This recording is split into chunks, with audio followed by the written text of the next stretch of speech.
Sober on Purpose is the podcast that takes you beyond clean to fulfilling your dreams. Other programs get you sober. We ask what's next. Come thrive with us. And I mean, come on. We're always taught, going back to things that society has pushed on us. If it isn't hard or if it's too easy, it isn't worth it.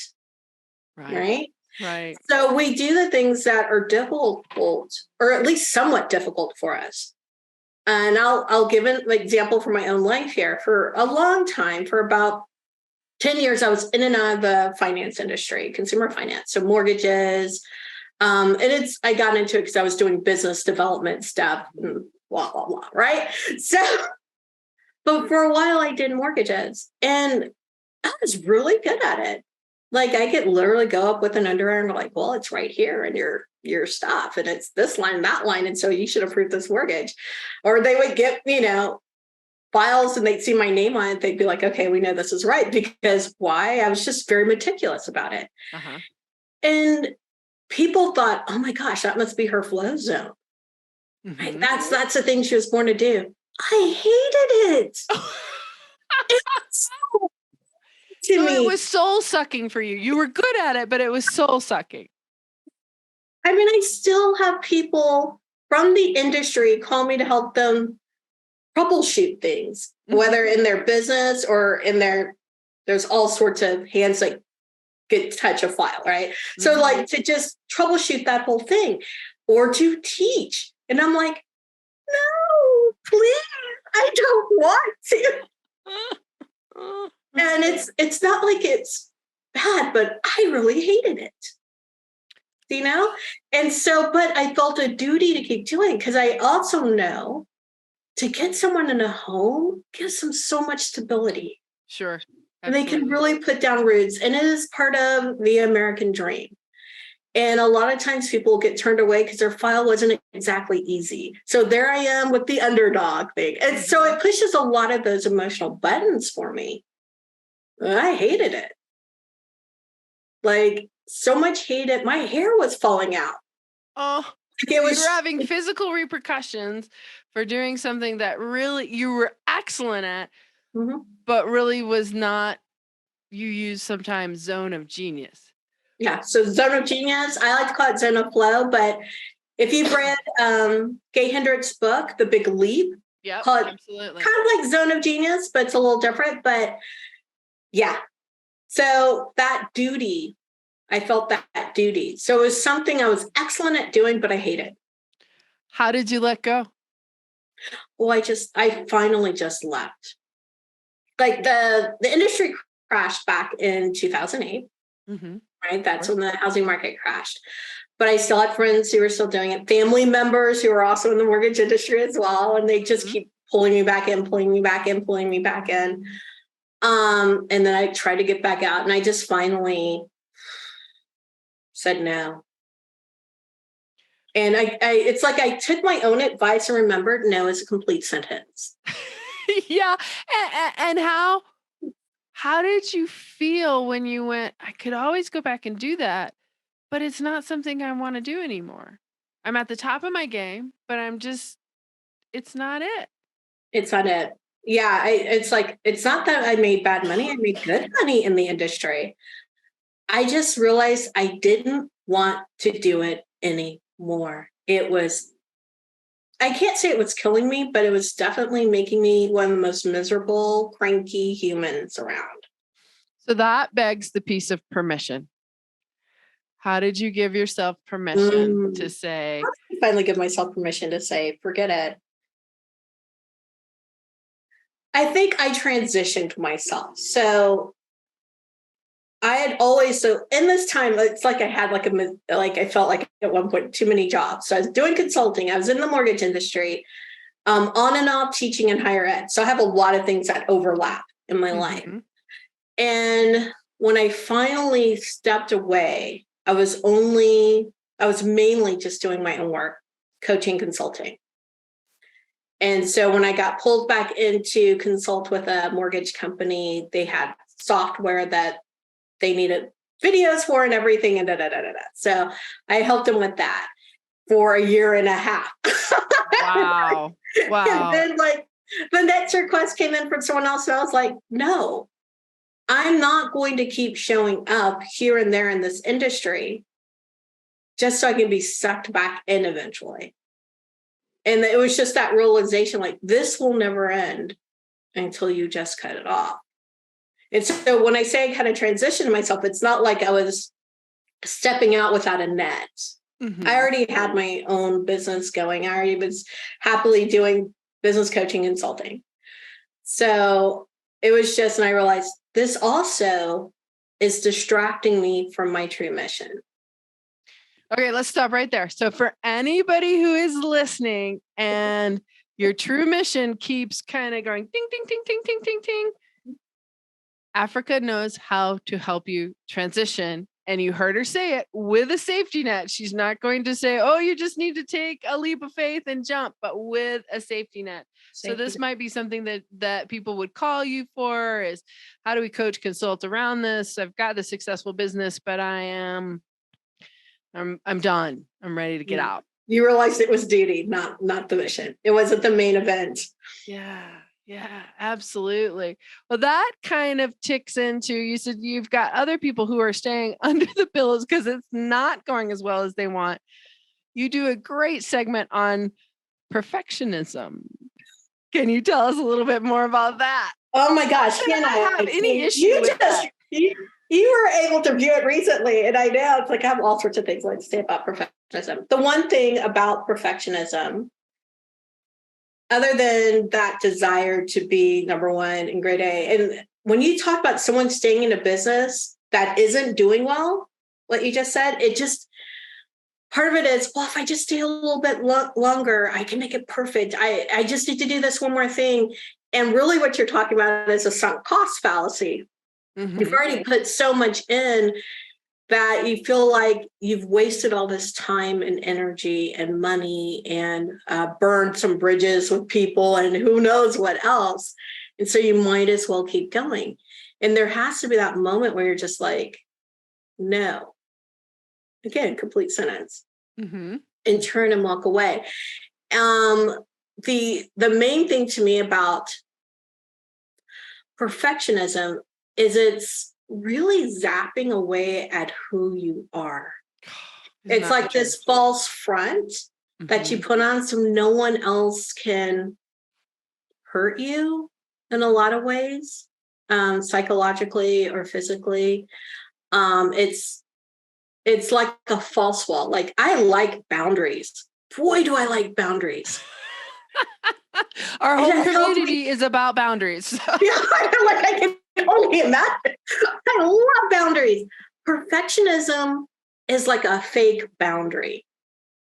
It's a wall where we can be at a point where things have to be so perfect that we'll decide we're the only ones who can do it. It's like this, it's unachievable for others. And I want to say, I feel sorry for my kiddo, but I'll use the example of my kiddo with perfectionism.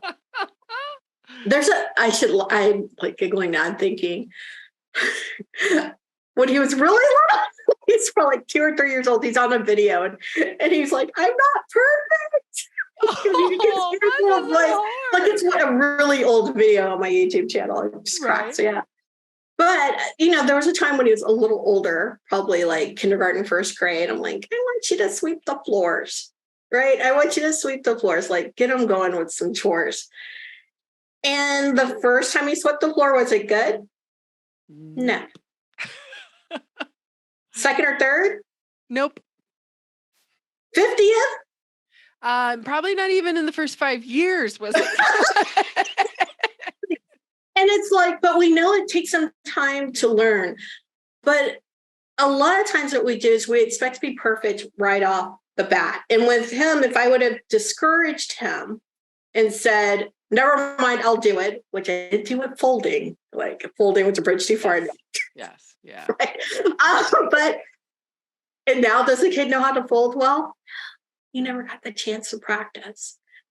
It's like, if I make it to where I don't give someone the opportunity to learn and to try, they will never meet my standards. They're not going to meet them the first time. I'm employees. They don't meet my standards the first time or the fourth time. Kind of like my kiddo did with sweeping the floor. Absolutely. Right? Does it mean I need to change my standards? No, but it means I need to give them the space and grace so that they can work toward meeting those standards. Mm-hmm. Or maybe that assignment, that task isn't for them. We figured that one. So we used to have chores in our house. They're 15 and 17. The 15-year-old still has household chores. But you know what we figured out? The oldest is a great grocery shopper.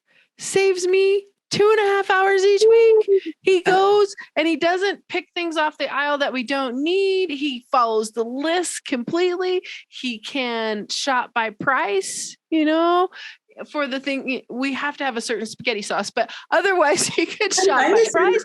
It was amazing. I'm like, I'm getting more work out of him going to the grocery store than I did sweeping, mopping, vacuuming, anything like that. It was just getting that thing that connected with him. He got it. And here's the bonus. He doesn't come to me and go, we don't have any food in the house, because we give him some ability to make decisions on the groceries that he's going to buy while he's there. And he's better at staying to the budget than we are. It's amazing. I just went, it changed my whole world. I'm like, I just have you in the wrong seat. I move you over and you do great. You do great. Like, think back to our conversation just a minute ago. Like, literally, the sweeping, the mopping, and all that stuff was like duty. It's like, I could do this well. Actually, it's kind of for him in what I call the nope zone, but it's kind of like, I can do this well. I know how to do it. I hate it. And as children do, they drag their feet with it. Yeah. But then you put him something like he felt good about it, that he was very good at it. It's like, it's easy for him to do that shopping. Maybe. And so now he's kind of like in that zone of flow when he's at the store. The thing that like makes us kind of crazy to go through. It's not like we don't know how to shop. I do. I just come home with a lot more than he does. I mean, he sticks to the budget. And my husband's like, but then we pay him, he could go to fast food or something while he's out there. I'm like, we're saving like $75 and he's spending $12. I think it's a win. It's a win. I mean, like that shows putting people in the right place. And you could do that. I love the example in your family. You could do it in your business. You could do it in whatever area, but it just takes time to learn what that is. But if you're so caught up in the like staring at the tree instead of at the forest, you're going to lose, right? You're going to lose every time. And the other thing, I know I brought up there in the video, it's about procrastination. I don't have a problem with that either. At all. Oh, my procrastination so hard. Yes, but marry him up, because that was the aha for me, is how you married him up. I'm like, oh, she's got my number. Okay, so like the one thing I could always, like we were talking right before we start recording about the PhD program. I was in a PhD program. I stopped out. I'm just going to say that right now. In the middle of my dissertation, I was like, nope. But what I found was I would write, and my dissertation chair wanted to see something, and I didn't feel it was good enough. And I'm not getting to the procrastination part. This is important too. Yes, absolutely. And because I wanted it to be perfect, right? Because I still want the A+. I don't care how old I was. I want the A+, or at least to feel like I was an A+ student. And you don't get grades like that at this point. But still, I want the A+. Only for it to like basically put her foot down, like, I'm going to give you like a fail because it's pass fail. I'm going to give you a fail if you don't turn something in. Turn it in. And she thought it was awesome. Oh, wow. Didn't have to make edits, do anything. And so with that, like my perfection, like I probably could have, maybe I would have finished it out, but maybe I would have, had I not been like telling myself it's not perfect the whole time. It didn't meet my standard. So it's kind of like, whose standards does it have to meet? Your crazy high standards or someone else's standards, especially when you have to hand something over. Mm-hmm. And it's like, the more I realize, if I just hand her like the second or third draft and let's see what happens, chances are good it was fine. And I could move on to the next thing. Now with procrastination, the reason it's because it also goes back to teaching. I used to teach writers, right? So rhetoric and composition. Those are the classes I taught. And so way back in the day, before people turned in stuff on computers, you had to read through their handwriting, and they turn everything in handwritten. And I'd have a stack of papers as high as my chair to go through. So I found that stack of papers would sit there, and all of a sudden I had to turn in grades on that. And I was like, I have to do this thing. And I'd go through and I'd be done in about an hour to 2 hours. I'm like, I could have done this days ago. And not had this, what I call open loop, not have this open loop at the back of my brain, draining my energy. And it's that procrastination is like, I wanted it to be, I knew I was going to head into a bunch of stuff that wasn't perfect, but I also wanted to be able to really go in and have what I wrote on their papers and things that I found and explain it all well and make it this crystal perfect thing. And they would turn from really terrible writers to amazing writers. That's what I want. And so, but in my brain, like realistically, that's not going to happen with one paper. That's why it takes 16 weeks to go through the course, right? But I wanted it to happen with the first paper or the second paper. And so I found I would procrastinate because I think, well, I'm not quite in the mood to like pour that much energy in. I'm not quite in the mood is a stopper. It's always a stopper. You know, it's like, but then like the mood had to strike me when it was time, when it was due, and I had to turn the papers back. And lo and behold, it would never take that long. They would get the pieces they needed to get. This is way before I really learned how to coach, right? They could only take in so much at a time, right?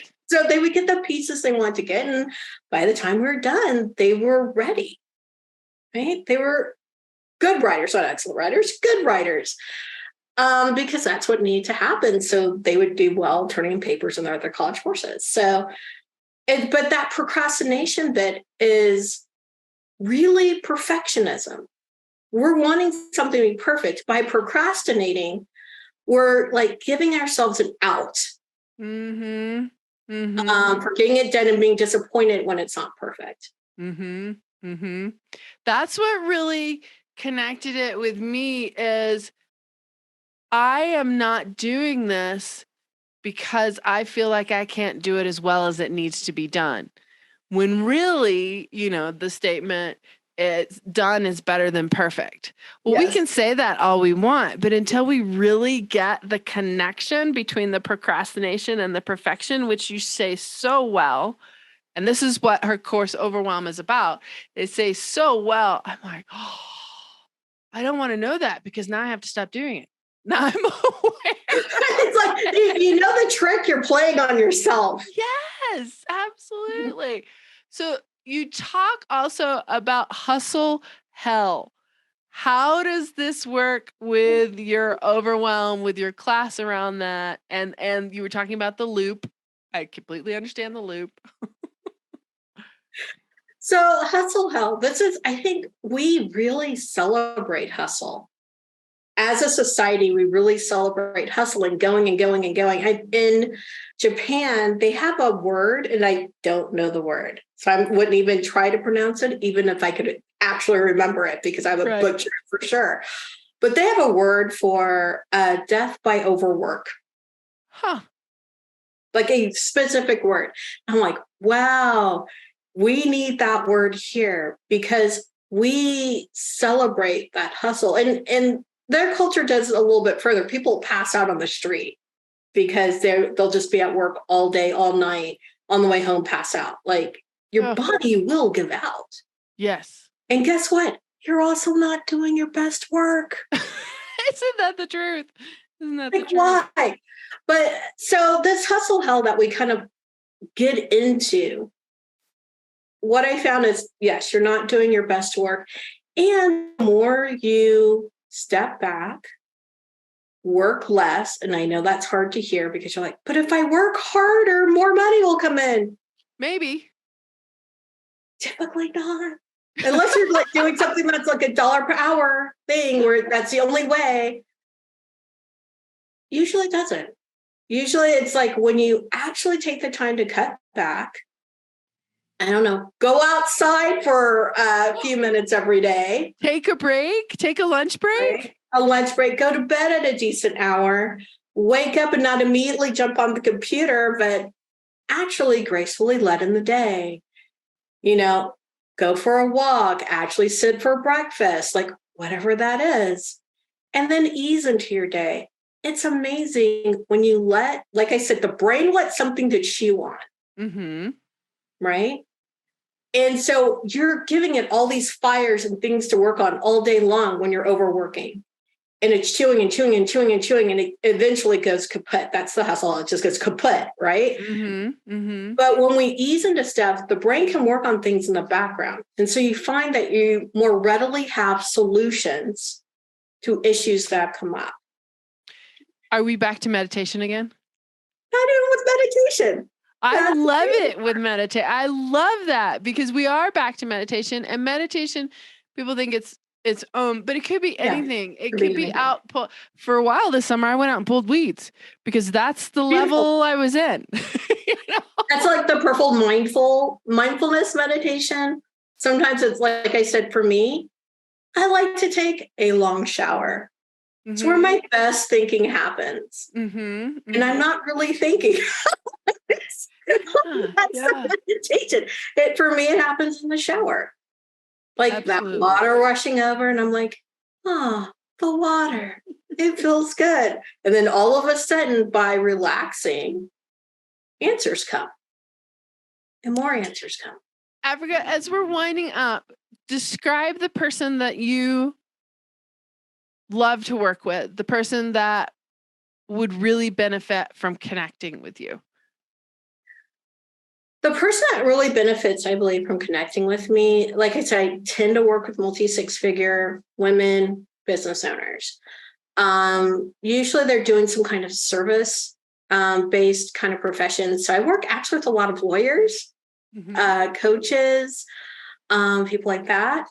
So, and like I said, they usually, when I want to say they're through their business, they might be bringing in 250, 300,000, somewhere in that range or higher. And they just realized they crossed that magical $100,000 threshold, and they're working. And they realize I've hit a ceiling. No matter how much more I work, I'm just at the ceiling and I am exhausted. Everyone else is heralding my success, and I feel like I'm crumbling and I want to burn it all to the ground. And that's where I can say, okay, let's come out of the hustle hell. Right. Let's come over here and take a beat back. Let's make sure that you can take time away from business and maintain your income. And then we'll look at to increase it. Awesome. But what I'd love to do is to give people back their time and energy. Yes. And how can they connect with you? Where can they find you? What's the best way? Well, we talked a lot about meditations. You can always check out my meditations. You can go to it's Divine Downloads for Entrepreneurs. That gets you to all my meditations. Instagram, YouTube are probably my favorite. Instagram, or really my social media handle is Africa, BAB, everywhere. Okay, well, that'll be in the links below. Yeah. So when you're hitting subscribe on the YouTube channel, go down and hit for Africa. You can find her there. It's really easy to find her, and she's got her set up really well done to follow links and go to the next thing. Yeah, so that's what I would suggest is. Awesome. I think meditation is a really great first step. Whether we work together or not, is that if you develop that practice, release the day, bring in the new day, it will start to have this beautiful ripple effect, not just in your life, just for you, but everyone else around you. It will change everybody. And I'm going to absolutely add in putting how I want to feel, because I already do the wins, but I don't do how I want to feel. That's super awesome. And then the perfectionism, procrastination is not so awesome. But now that I know it, I'm going to make those changes. So, Africa, I really appreciate your time. It has been so much fun getting back with you. I'd love to have you back on again I would love to to be talk back. some more. And we'll put all the links below on how to find Africa, and we'll go from there. So thank you again. I really appreciate it. No problem. Thank you so much, Tanya. All right. I can't see. The blinds are coming in. I know. I'm like, okay, do I reach over there and get the blinds? And then I was coughing so hard. I'm like, oh my goodness. Hi, Sober on Purpose family. Please be sure and subscribe. We have a ton more videos. We have courses coming up. We have a newsletter that comes out weekly. Plus, there is a podcast as well. And for those who are brave enough to really decide they want to move into the future, they want to move into their future self and leave behind the hurts, habits, and hangups that they have struggled with over the last year, I work with extraordinary women who are ready to step in, open their hearts, and find the true self that they can share with their family, their community, and the world. Because it's only when one person changes that the whole world changes. Are you ready to jump into that kind of adventure? Click the links in the show notes and let me know. Let's talk and see if we're the right fit. Again, remember to subscribe. Videos, courses, podcasts.